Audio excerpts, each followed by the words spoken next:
Bonjour à tous, dans cette vidéo, nous allons nous intéresser à la projection de vecteurs, au changement de base et à la matrice de passage. On va faire le lien finalement entre les vecteurs et les espaces dans lesquels on représente les vecteurs, avec les coordonnées des vecteurs, et les matrices, et en particulier avec la matrice de passage qu'on a vue précédemment dans le cours sur les matrices et les différents cours que j'ai fait sur les matrices. Alors, tout ce que je vais vous présenter, je vais le faire à 2 dimensions, en prenant des bases orthonormées pour simplifier les choses. Donc tout ce que je vais présenter sera valable pour ce cas de figure, mais également pour toutes les bases orthonormées à 3 ou à n dimensions. Dans un premier temps, donc, on prend une base B avec EX et EY comme vecteurs qui composent ma base à 2 dimensions, et je vais prendre un vecteur V, et ce que je veux faire, c'est projeter mon vecteur V sur l'axe EX et sur l'axe EY. Pour cela, l'outil pour projeter un vecteur, c'est le produit scalaire. Je vais donc calculer V scalaire EX, qui va me permettre de projeter mon vecteur V sur l'axe EX défini dans ma base. Pour calculer ce produit scalaire, sachant que EX a une norme de 1, et je vais calculer la norme de V fois le cosinus de l'angle entre EX et mon vecteur V. Alors ça donne bien la projection de V sur EX, que je pourrais définir comme la distance parcourue selon le EX lorsque je me déplace dans la direction V. Et pour vous prouver ça, c'est très simple, on va se mettre dans ce triangle rectangle ici, et on sait que le cosinus θ, c'est côté opposé sur hypoténuse. Or, l'hypoténuse, c'est norme de V, donc si je fais côté opposé divisé par l'hypoténuse, mais que je remultiplie par l'hypoténuse, j'ai directement le côté opposé. Et donc, vous voyez que j'ai bien projeté mon vecteur V dans la direction EX. On peut écrire ce produit scalaire sous une forme de calcul avec des vecteurs. Donc ici, j'ai exprimé mon vecteur Vx, Vy qui sont les coordonnées de V. Et ici, j'ai exprimé mon vecteur Ex, qui est un vecteur unitaire que dans la direction X par définition. Donc j'ai 1, 0.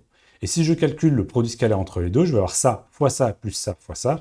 Vous voyez que j'obtiens Vx, la coordonnée de V, selon Ex. Donc ce qu'il faut retenir, c'est que le produit scalaire, en particulier sur un vecteur unitaire, va me permettre de projeter un vecteur et d'obtenir ses coordonnées sur ce vecteur unitaire.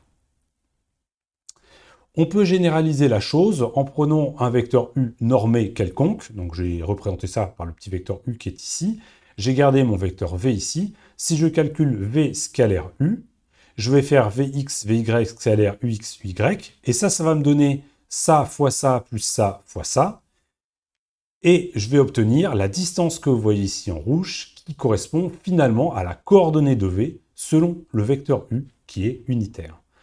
Donc voilà, on va se servir de ce produit scalaire pour projeter nos vecteurs dans notre base, quelle que soit la base qu'on choisit. Alors, maintenant qu'on a fait le lien entre le produit scalaire et la projection sur une base, il me reste à faire un petit lien avant de passer à la suite. On va réécrire ce produit scalaire sous la forme d'une écriture matricielle. Pour cela, on prend l'un des deux vecteurs. Par exemple, là, ici, j'ai pris Ux, Uy, donc le vecteur U. Je l'ai écrit pas en colonne, mais en ligne.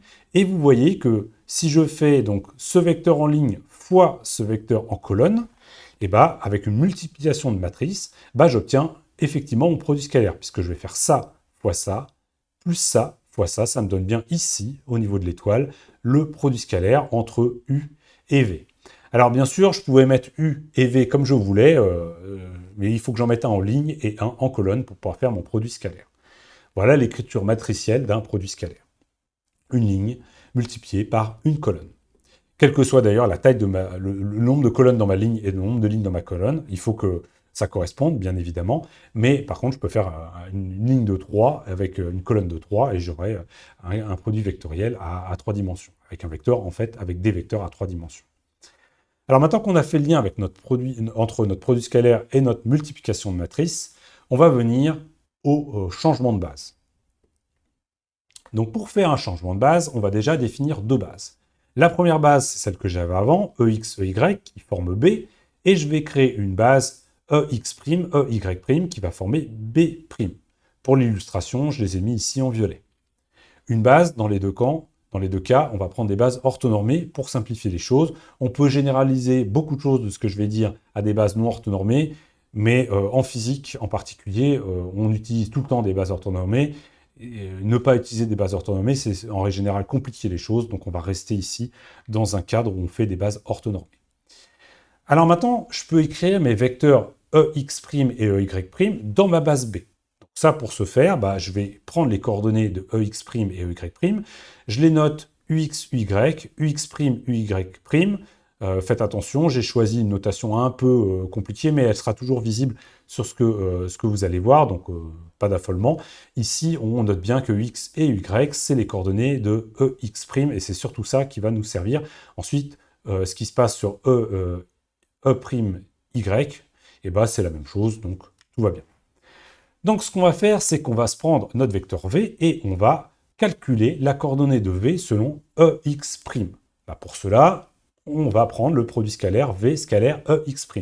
Si je calcule ce produit scalaire sous forme matricielle, je vais donc prendre mon vecteur V ici que j'ai représenté en colonne, je vais prendre mon vecteur EX' en ligne, et je vais calculer le produit de matrice entre cette ligne et cette colonne. Et j'obtiens donc la projection de V sur EX'. Ça me permet d'obtenir la coordonnée donc, de V selon EX', donc je peux exprimer finalement la coordonnée de V dans ma base B' selon EX'.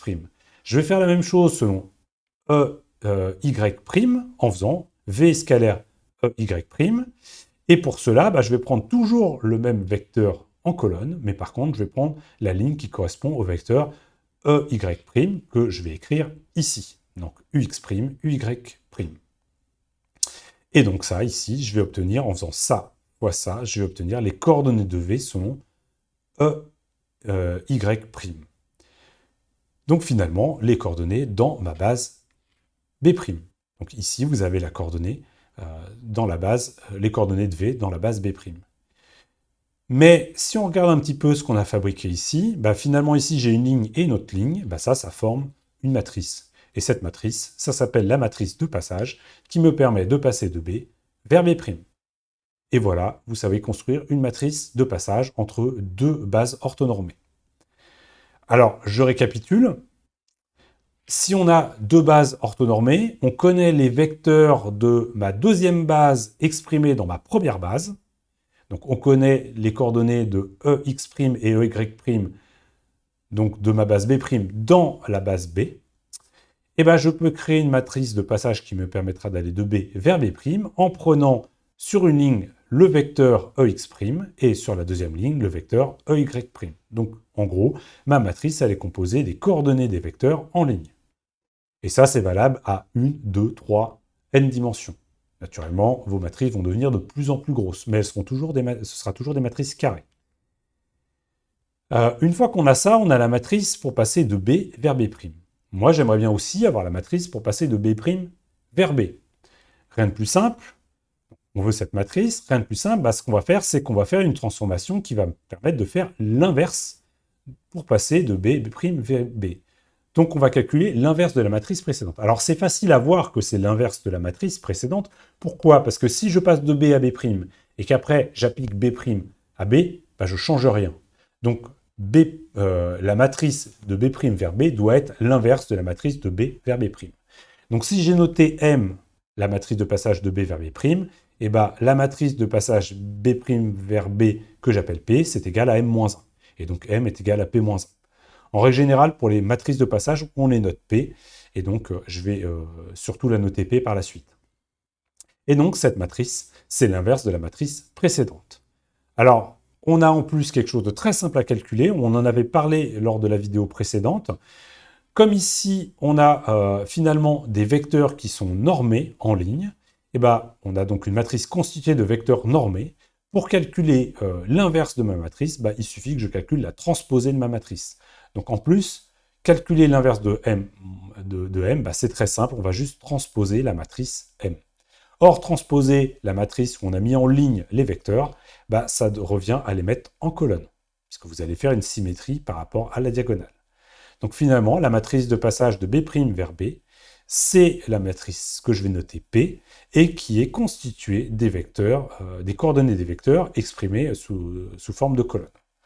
Alors, quand on vous parle de matrice de passage, en règle générale, on vous parle de la matrice B' vers B, et on la note P, et on l'écrit en prenant les vecteurs sous forme colonne. Mais bien sûr, on peut passer de l'une à l'autre très facilement.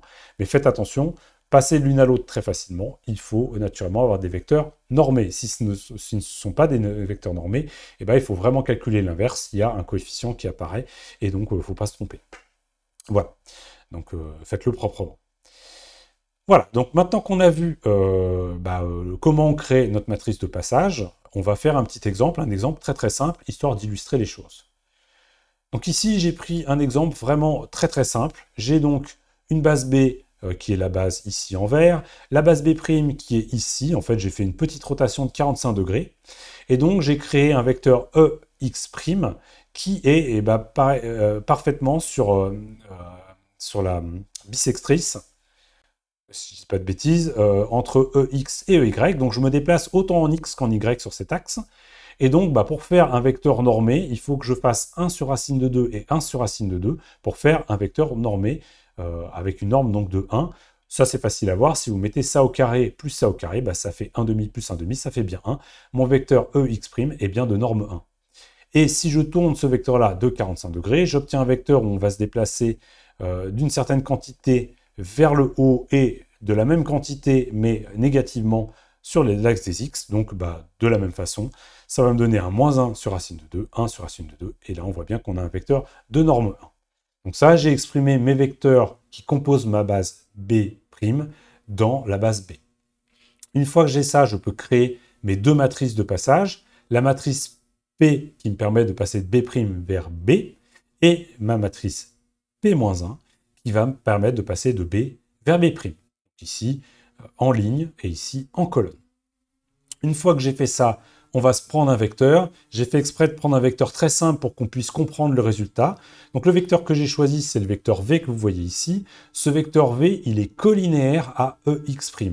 C'est-à-dire que quand je vais appliquer ma matrice de passage entre B et B', finalement, je dois obtenir des coordonnées qui sont 100% dans la direction EX', et donc aucune valeur, c'est-à-dire une coordonnée nulle, en direction EY'.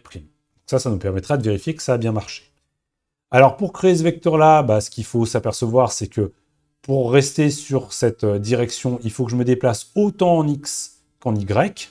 Donc ça veut dire que si j'ai choisi de mettre un déplacement X, de valeur X en X, je vais mettre un déplacement X dans la direction Y. Donc j'ai une coordonnée X.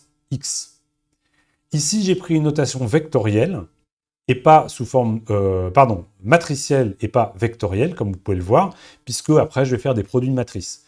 Donc ça me permet d'écrire le vecteur d'une façon différente, mais ça reste un vecteur à deux dimensions, comme on a l'habitude de le faire. Donc là, j'ai écrit mon vecteur V sous forme matricielle, dans la base orthonormée B.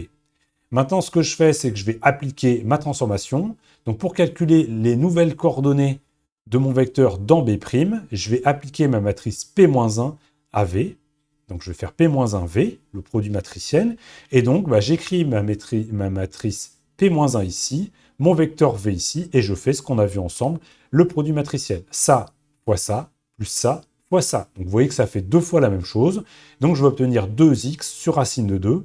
2x sur racine de 2, je peux simplifier le 2 sur racine de 2, ça fait racine de 2. J'obtiens racine de 2, x. Et sur le deuxième ligne, je vais faire ça, fois ça, plus ça, fois ça. Vous voyez que ça fait moins 1 sur racine de 2x, plus 1 sur racine de 2x. Ça fait quelque chose, moins exactement la même chose. J'obtiens 0, et donc j'obtiens bien ce que j'ai dit, une coordonnée nulle dans la direction EY', comme on avait prévu les choses. Donc voilà les coordonnées de mon nouveau vecteur V dans la base orthonormée B'. Voici pour cet exemple. J'espère que ça vous servira pour comprendre comment on crée et comment on se sert d'une matrice de passage et surtout voir le lien avec la géométrie que vous avez l'habitude avec les vecteurs à 2 et à n dimensions. Je vous remercie.